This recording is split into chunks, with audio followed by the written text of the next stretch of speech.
I couldn't begin to heal until I knew I wasn't the only one, because when I learned I wasn't the only one, that made me stop blaming myself. And I didn't even realize the degree to which I was blaming myself. Thank you so much for joining us tonight. I am so grateful and honored to be joined by our guest today, who should be coming on in just a second. Hi, Jess. hi. Can you hear me? Yep, sure can. So for everybody who's new to Callisto, I'm Tracy DeTomasi. I am the CEO of Callisto, and we have created cutting-edge encrypted platform that allows survivors of sexual assault to securely match with others harmed by the same perpetrator. If a match occurs, those survivors receive free and confidential legal options counseling. And we know that the current systems can often be overwhelming and re-traumatizing. So our tools help empower survivors to make informed decisions about their options, whether or not they report to authorities. And so because we deal with the issue of serial perpetrators, and the issue of serial perpetrators has been dominating the recent news cycle with the release of the Epstein List. What we realized, though, is what's been left out of these conversations about this list are the voices of survivors. And so we are so excited to be joined today by Jess Michaels. And before we get into it, I do want to offer a trigger warning. We are talking about sexual assault. We're not going to get into anything graphic. That's not going to be appropriate, but we are going to be talking about sexual assault, so make sure to take care of yourself throughout this conversation. Jess, thank you so much for taking the time to join us. And because we're going to keep today's chat fairly brief to about a half an hour, let's just jump right in. So for those folks who don't know you, could you share a little bit about your experience and how we connected? Yes. So hi, everyone. My name is Jess Michaels, and I was raped by Jeffrey Epstein in 1991. And that happened because I was groomed for about 2.5 months by my roommate and friend, somebody that I really trusted. I didn't go back. I was absolutely devastated by the experience. It changed the whole trajectory of my life. And I have been living with post-traumatic stress disorder ever since. And actually, I like to call it post-traumatic stress injury rather than a disorder, because it was an injury. It took until 2018 when Julie K. Brown, so those of you that have been following the Epstein saga know that in 2018, Julie K. Brown, a journalist, did some cutting edge investigative journalism, and she released an expose called Perversion of Justice. If you haven't read it, it's amazing. And it was that article. I was sitting down in between, like I was on a break from work, and I was scrolling through my phone, and all of a sudden I saw his face. And I hadn't seen that face in a long time. I didn't even remember his name. I just remembered that face, and my whole body started to respond. And I started to shake. I started to get weepy. My heart rate started to go up. And I reached out to my therapist. I sent her the expose, and I said, I think this is the man that raped me. What proved to me and to lawyers and other people after that is I am actually an avid journaler, and I keep records of everything. I have all of my calendars from the 80s and 90s. And so I had my day planner from 1991, where I had his name, his phone number, his assistant's name, his address, the exact day and time that I went to his house for a job interview.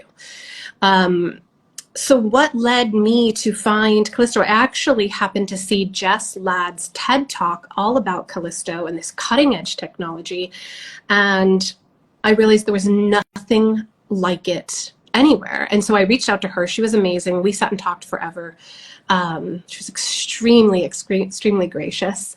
And then COVID kind of hit. So then I when COVID was over and a bunch of the legal stuff that I was involved with started, I decided to reach out to you. And I think it was probably 2021. So now we're going on 2 years. I think that we've been connected. 1.5 to 2 years that we've been talking around there. 22. Yep. 22. Okay. Mm-hmm. So it's been over a year that we've been connected, and I am the reason I'm so grateful to be here, everyone, and to actually speak with you and with Callisto. A is because you asked. The simple things, right? You actually asked, what is it like being an Epstein survivor while all of this is coming out? What do you think it's like for survivors that maybe are not even Epstein survivors dealing with right now? And what can we do about it? Because it's overwhelming.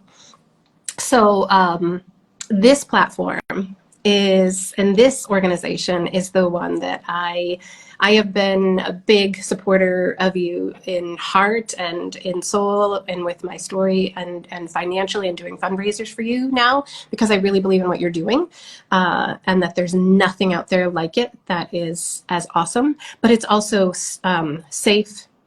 You guys are safe as an organization, trustworthy and supportive. And so that's why I feel safe enough to be here talking to you. Well, thank you so much. And for those of you who don't know, I get to talk to Jess almost every day, and she's become such a dear friend of mine. And I wish everybody got the opportunity to do that, because she is just an incredible voice, and using her experience to make some significant changes. And that's why we're just really grateful to have you today.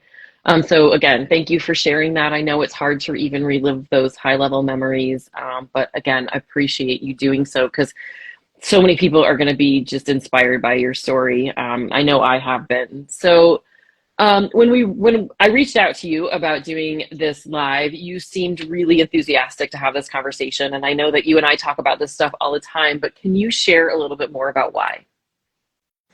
Yeah, I was really excited that somebody actually asked this question, asked about my experience, because it's something that we see missing in the media around this topic. We don't see survivors. If any of you have been following it, it's all monetized clickbait headlines, regurgitating a lot of the same stuff that we've read before, and not a single survivor's voice. I mean, we hear Virginia. If you've actually sat down and read the court transcripts, we hear Virginia's voice in there, a brave woman who's now, if you think about it, this has been going on for almost a decade for most of these survivors.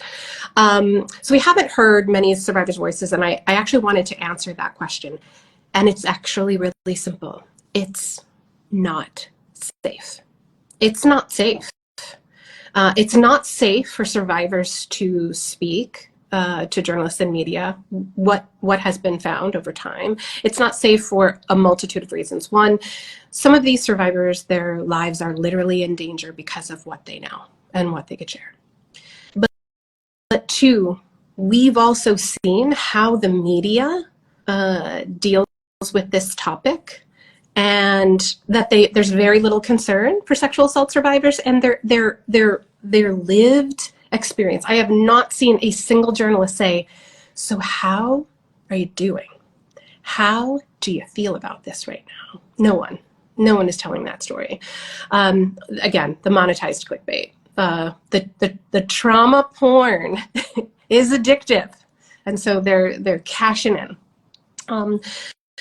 But one of the real reasons that it is just not safe, and it can feel really unsafe, is because we're often struggling to find our words. So in really unsafe situations, that trauma response is activated, and that injury is the front of mind, and our words aren't clear. How we express ourselves can be not concise. And it's because we actually have a brain and nervous system injury. We're actually navigating in those moments a brain and nervous system injury. And if journalists and the media would actually face that and deal with that in a helpful way, maybe it would be easier for us to share those stories. But they're actually not interested. They're not interested.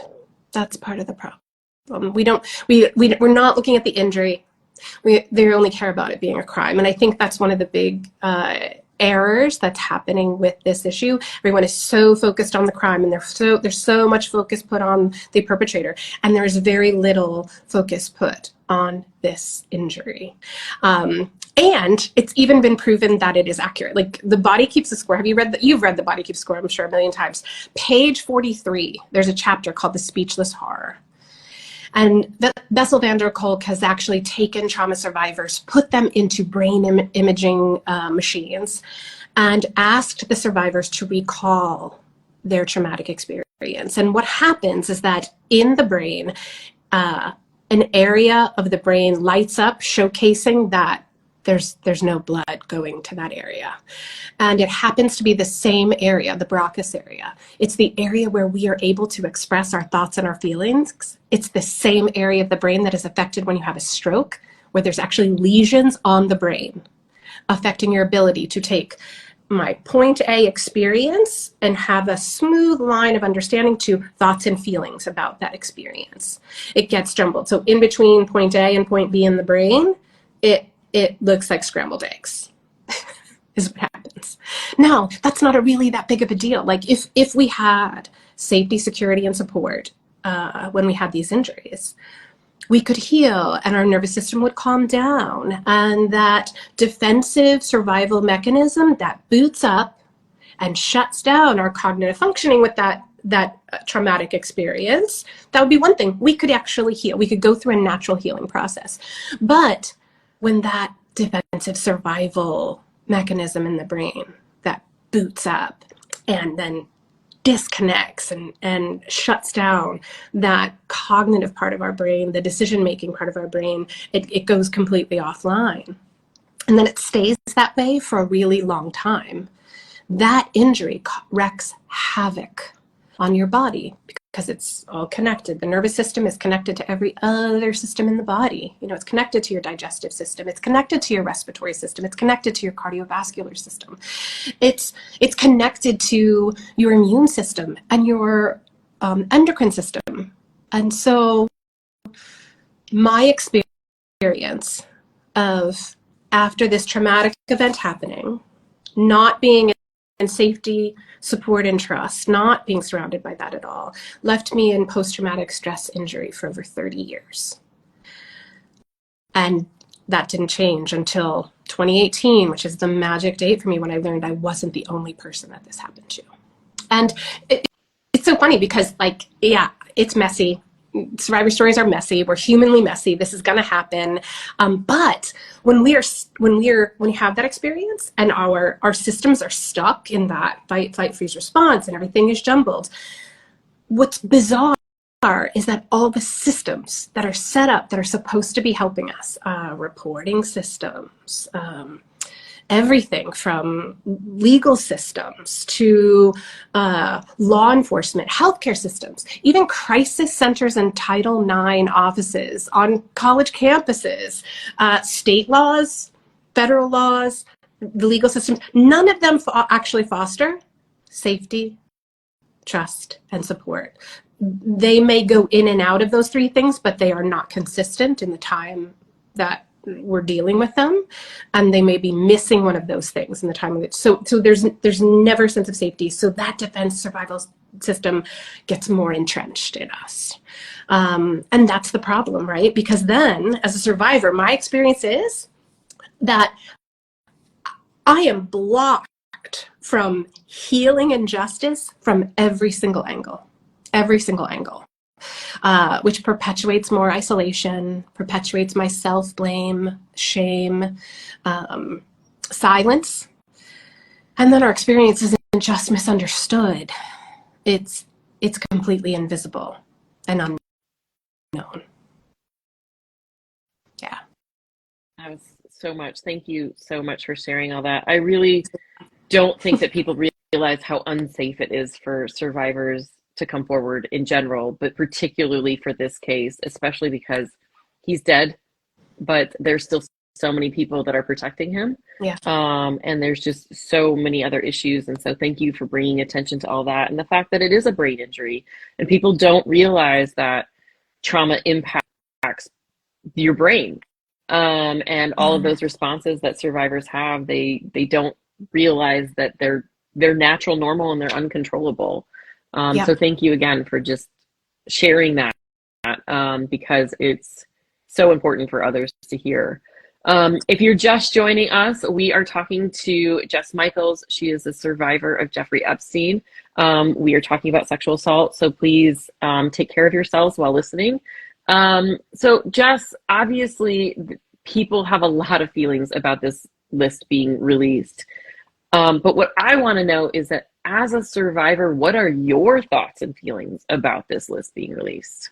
Yeah, I feel like I've hit it's a really great question because I feel like I've hit every spectrum, and I've gotten many different responses from even friends. I've had friends that didn't quite understand why I might be struggling. They're like, "Oh, but isn't this all the same stuff that happened before?" And it's again, it's that shutdown trauma system in the body. It's that stuck fight or flight response that gets so easily activated.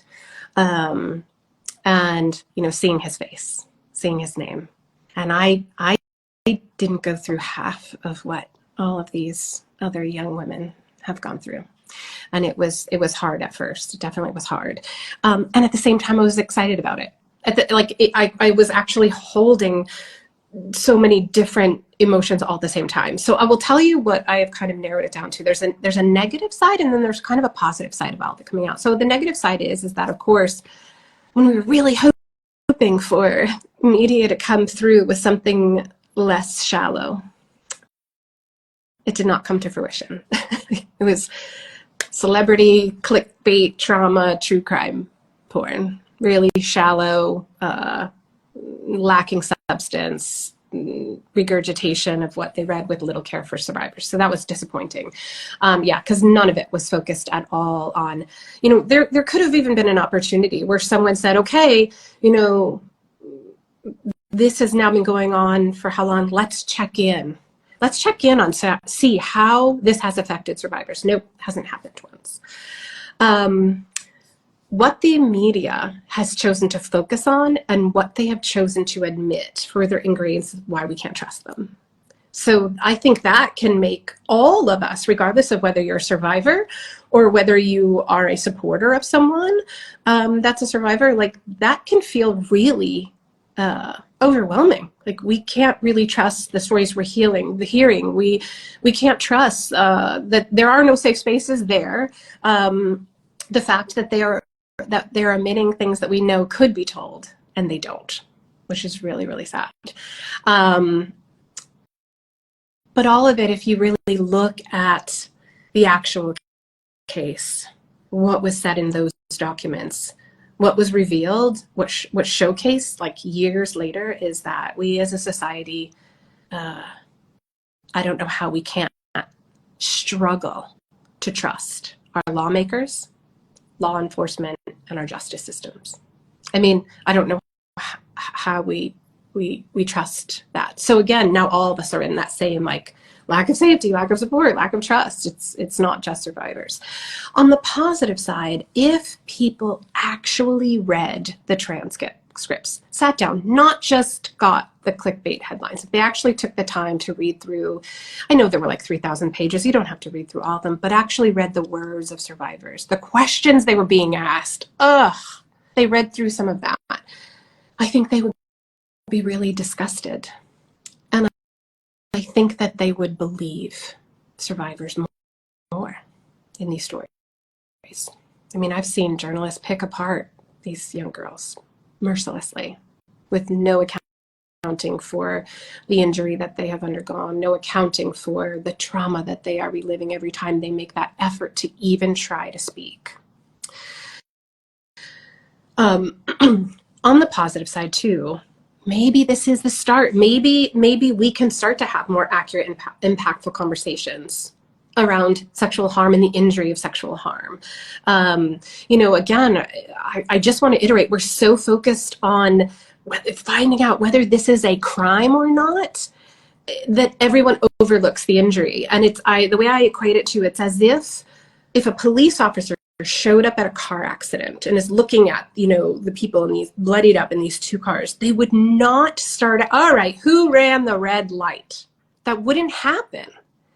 They would address the injury first. And that's not what happens. That's not what happens in trauma, in sexual violence and sexual harm at all. The other positive side, and this is the way I'm looking at it, and this is I'm hoping that with the release of this information that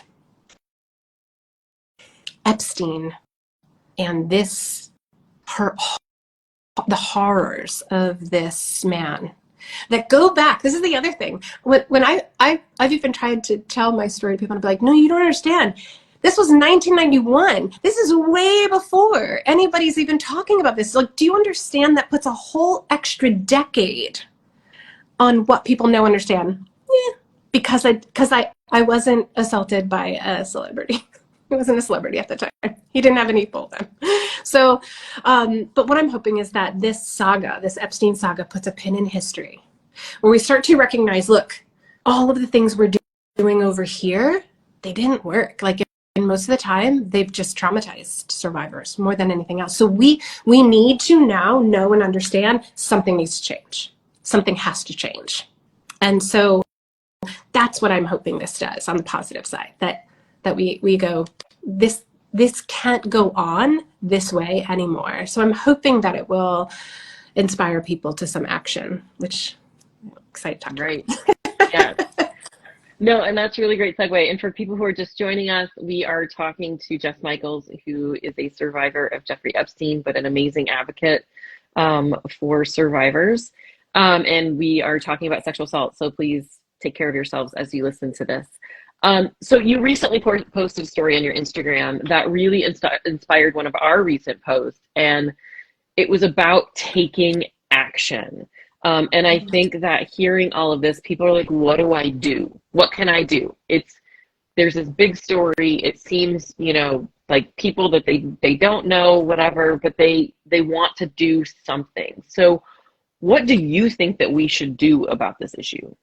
I think that's such a great question. And that's actually what I came to, like, even in my moment where I was completely shut down and I was like, no, I can use this to fuel an idea for action. And so even when I put that post out, I was like, I will not be frozen by this person again. that was my thing. I was not gonna be frozen again by this person.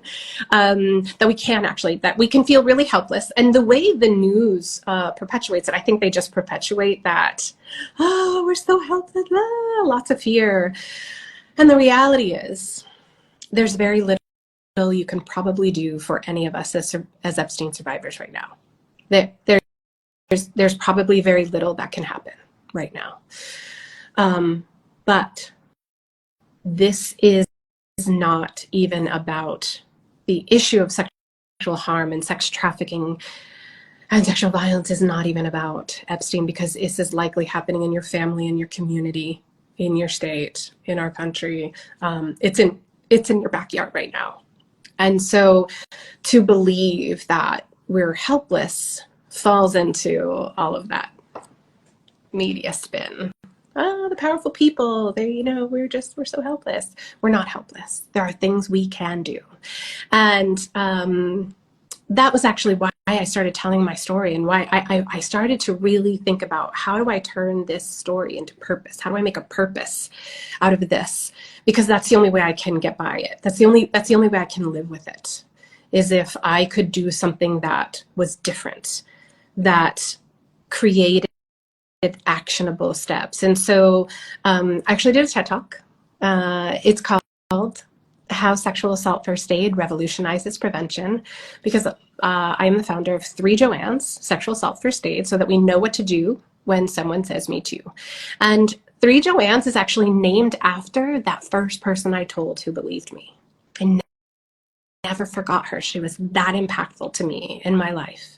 And that's a really important thing to recognize, that when people share or disclose to you, being that first person matters. It really, really matters.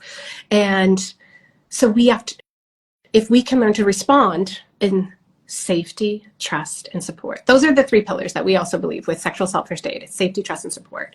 And so whether you are an Epstein survivor now, whether you are someone that is a supporter of someone that has survived this, people can be activated by all of this news, because it is being crammed down our throats that this issue is hopeless, right? So it can create a lot of anxiety around anyone, I think, that has experienced sexual harm and not gotten justice, because that happens more often than not.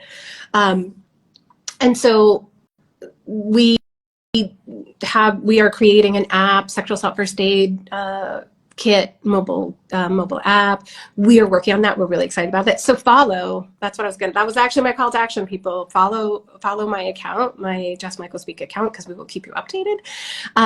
But it's also where I think this is why I'm such a big supporter of Callisto. Callisto is the one thing that we said we want this even in our first aid kit. We want people that are, especially, the people that are in college and universities, the ones with the .edu address that can use Callisto.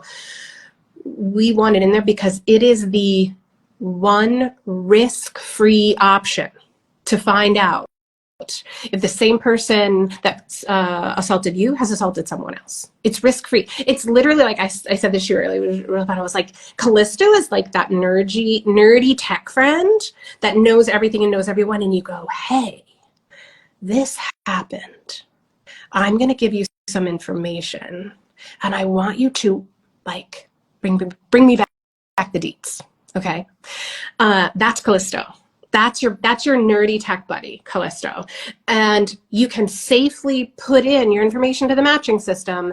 It will go out and search. And when another person has been assaulted by that same person, because you guys are nationwide now, you're everywhere.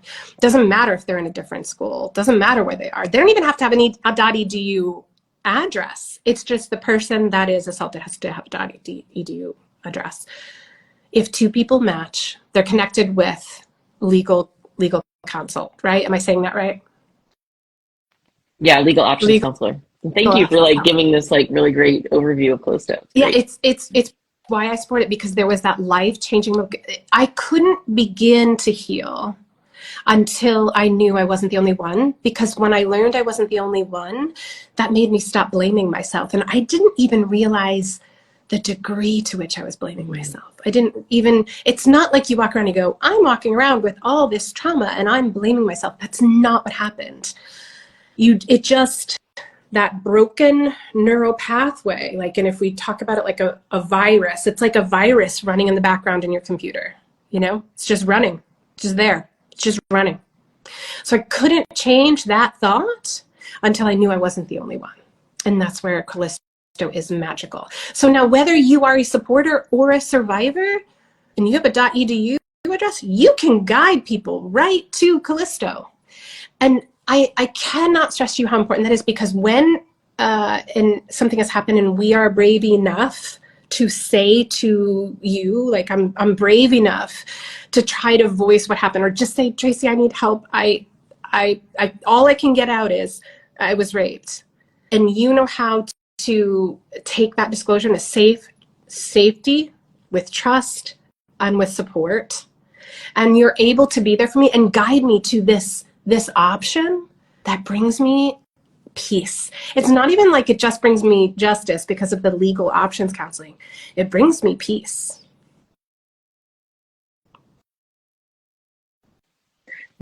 No, that's so important. And I think that with how you found out that you weren't the only one was because he was a celebrity. He was well known, and his face was in the paper. Yep. That's how most people are not going to have their perpetrator's face in the paper, and so the only way that they're going to know this is by a platform like Callisto. I was lucky.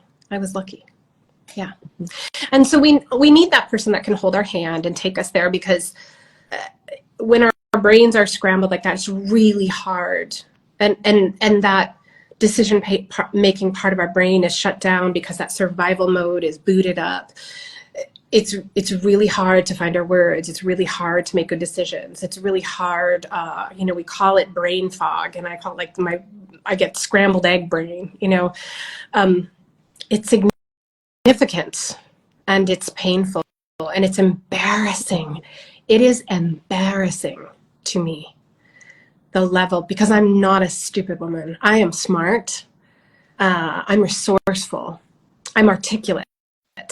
And when I get stuck and I am in a vulnerable position and I'm sharing my story, like in a legal situation or law enforcement, or when I'm talking to the FBI, when I'm feeling so vulnerable, embarrassing that my words cannot come out of my mouth. So it can be even embarrassing to tell someone what happened when I can't even get the words out of my mouth. So having that techie, nerdy friend that you can whisper in their ear and say, hey, can you please bring me back these details? Because I can't do this. And we'll always be the techie, nerdy friend for you. You always will.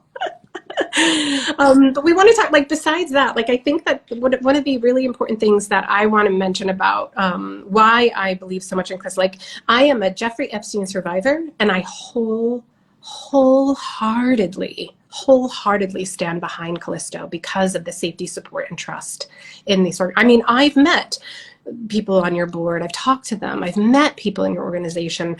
It is hard for a survivor to trust and to really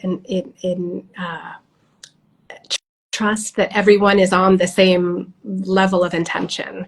And so, yeah, so that's why I trust you guys. So thank you for letting me share here, A. B, if you are watching this and you know someone, I shouldn't even say that. If you like, share, and follow Callisto, I loved how you put this. You said, people are watching. Can you say it the way, I love the way you voiced it. You're like, people are watching. Yeah, they're watching. They are. You by sharing things, by simply sharing a message from Jess or a message from Callisto, your friends are seeing that you're a safe person.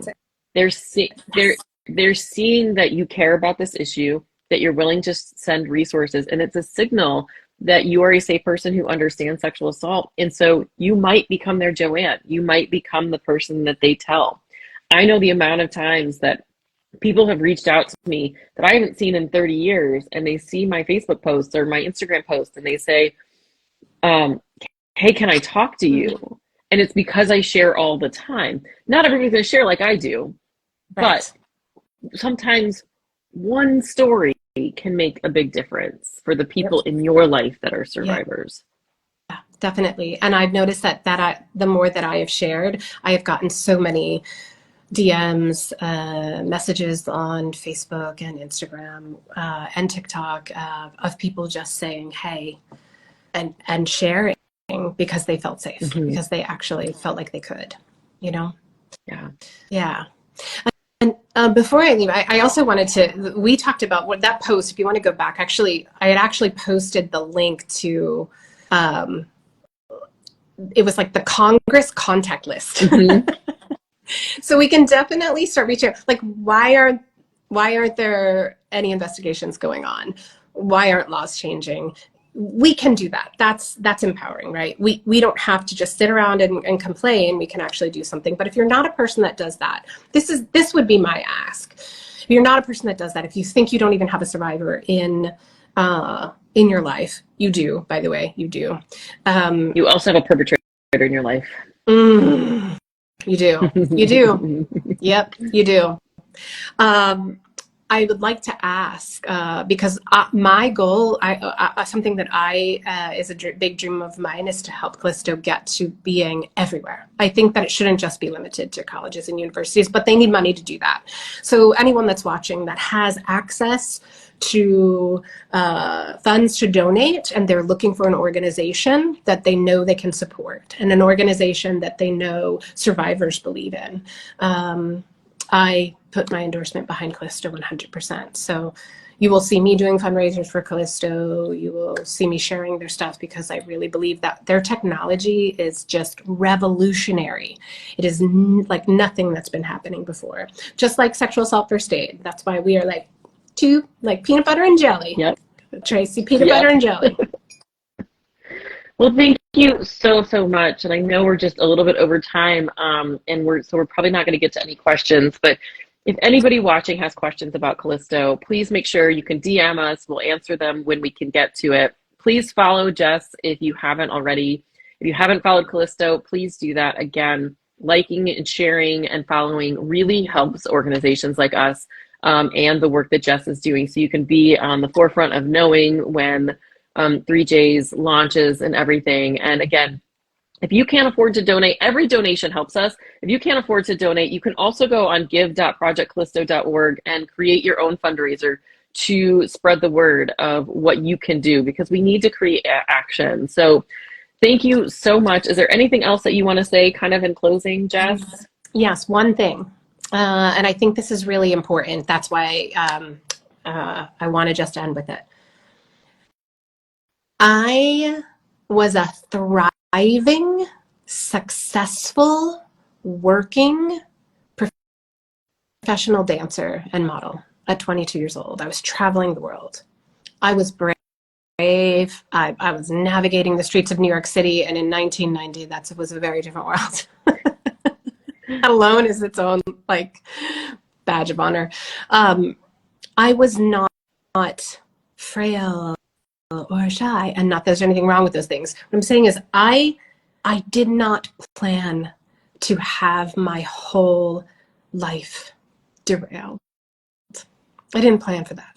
Just like as a professional dancer, I would never have planned to get a broken leg, right? Because that's going to stall my career. But the big difference between being raped and breaking my leg is people know what to do when you have a broken leg.